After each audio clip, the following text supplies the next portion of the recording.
I could lie to you very easily right now. I just simply could. I could tell you that the NHL 2025 free agency class is going to be one of the best of all time. I could. I could simply just tell you that, and that could be the video, and we could go through this top 10 list. Well, that would be rage bait, and that would be wrong. So, not going to do that. What I am going to do is going to tell you the truth.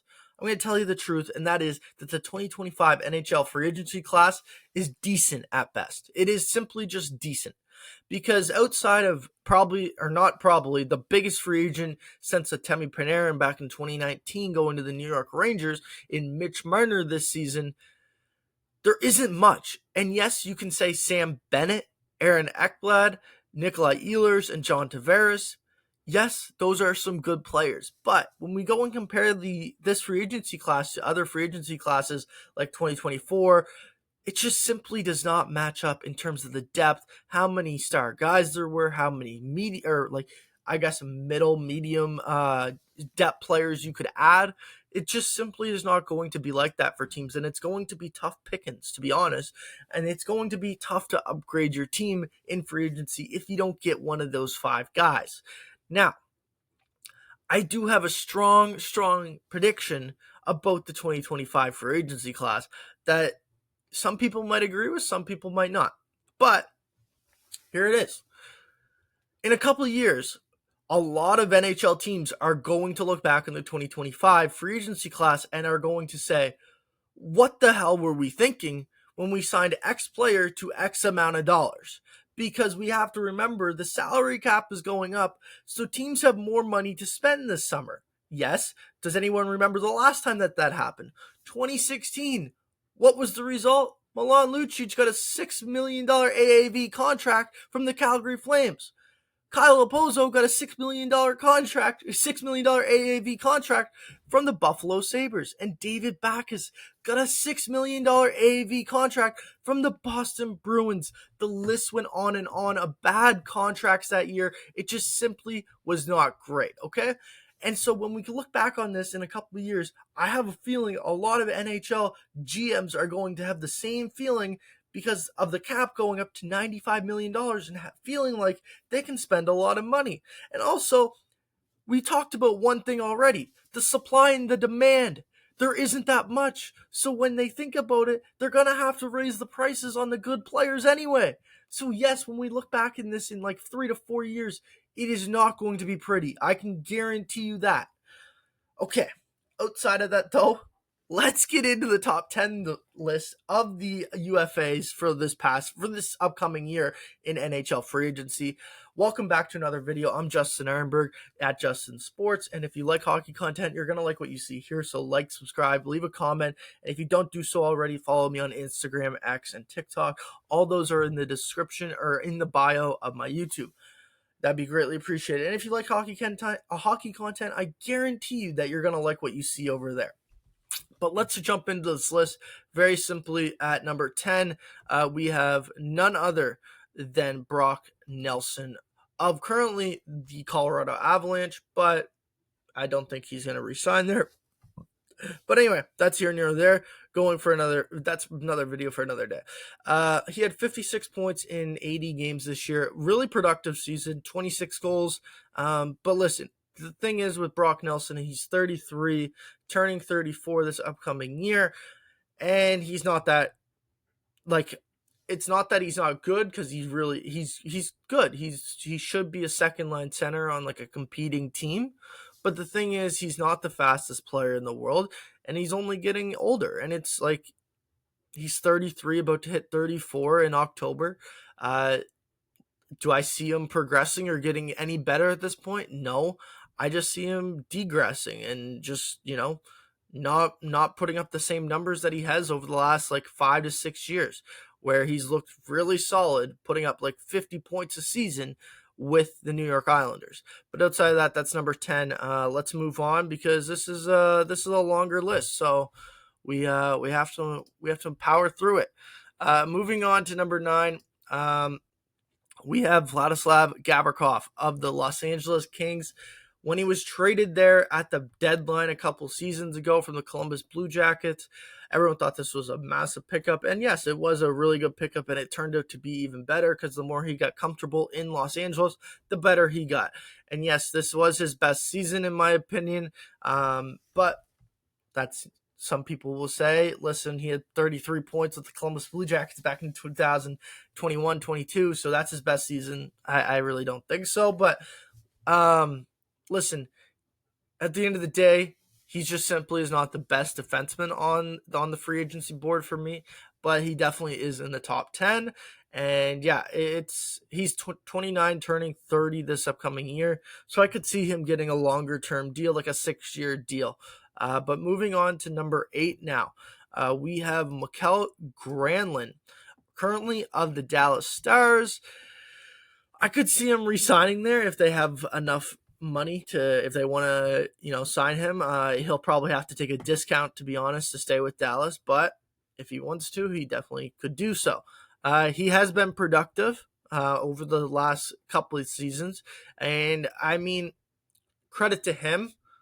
It's definitely inflated numbers playing on a bad team in terms of San Jose putting up 60 points in 69 games, and then this year putting up 45 points in 52 games before joining the Dallas Stars and putting up 21 points in 31 games. Don't get me wrong, he was still productive on a good team. It's just not the same amount of production that we saw on a bad team, which is what you would expect. But yeah, he comes in at number 8, and simply the age thing again here with him turning 34 this upcoming season as well in 2025-2026. It's definitely not the best thing to be signing a 34-year-old going into free agency. But moving on to number 7, and that's the sad thing about this free agency class is a lot of these guys are 34, 33, in those early 30s, I should say, and it's just not the prettiest, okay? But moving on to number 7, Aaron Ekblad, like I said, the Florida boy, first overall pick from 2014, hitting free agency for the first time. Listen, I I think this is the best defenseman that you're gonna find in this free agency class. I think like over the course of, I don't know, the last like 2 years, it feels like his play's kind of decreased and he's not been as good. But he's kind of taken on more of a defenseman role, whereas earlier in his career I felt like he was more offensive. So it's a mixed bag because you're definitely getting a solid player on both ends of the ice in terms of you either want a defensive defenseman or you want an offensive defenseman. He's turning 29, or he's 29 years old, turning 30, like a lot of these other guys in the upcoming season for the 2025-2026 season. But at the end of the day, this is the best free agent defenseman on the market, and he comes in at number 7 on my list. Moving on to number 6. This is hard to put ahead of guys like Aaron Ekblad and Mikael Granlund and Gavrikov, but listen, Matt Duchene, even though he's 34, turning 35 next season, he did put up a point per game season this year. And he's been doing so like he's at least 56 points in his last 4 years, which we can all see that. And then above a point per game, or at least a point per game in 2 of those seasons of the last 4 years as well. Matt Duchene's not done. Matt Duchene has a lot left in the tank, and we can see that. We can see that in the playoffs. Even though he struggled to score, he still has a lot of juice, and he's one of Dallas's best players. So I have him at number 6 here simply because he's 34, and I can't put him any higher, or else he would be higher, okay? Like, I think Matt Duchene is arguably one of the best free agents in the class, could be considered top 4, top 3, but the problem is he's 34 years old, and if you're going to sign him to any term, it might not look that good in the long run. So that's why Matt Duchene comes in at number 6 here, simply because of his age. Like a lot of these guys, like I'm saying, like they just simply come in lower on the list because of where they're coming out to free agency. Now, entering the top 5, we have Brock Besser of the Vancouver Canucks. Yes, the 23rd overall pick in the 2015 draft. Definitely leaving the Vancouver Canucks. I feel like it's just simply time to move on. They can't agree to a contract. He had the big year last year, 40 goals in 81 games. High shooting percentage this year. It was kind of back to normal with 25 goals in 75 games. He should command a big market. I assume he's going to Minnesota, but we'll see. Although he is one of the best wingers available on the list, I would put him at number 3 behind Mitch Marner and Nikolai Ehlers if you're not counting Sam Bennett as a winger and counting him as a center. But yeah, so definitely a good ad here. This is probably like I would say Brock Besser at this point on my list is the safest ad in terms of like, let's go after this guy and pay him big bucks.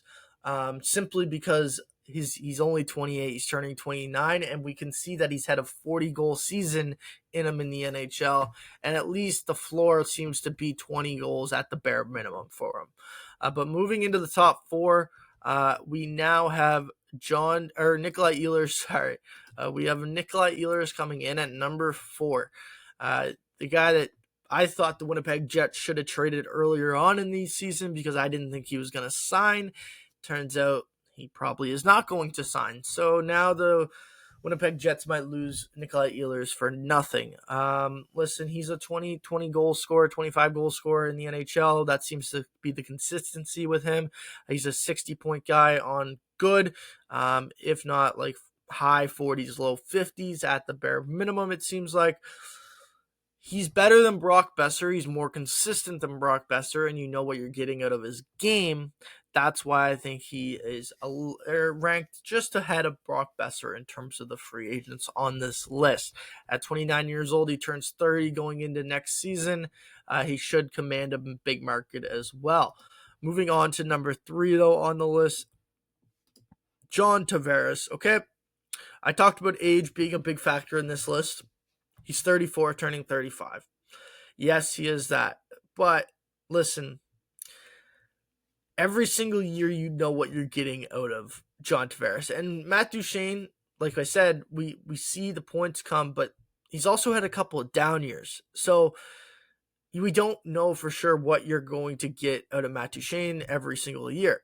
With John Tavares, you know exactly what you're going to get every single year. You're going to get a point-per-game player that is going to score between 30 to 40 goals a season.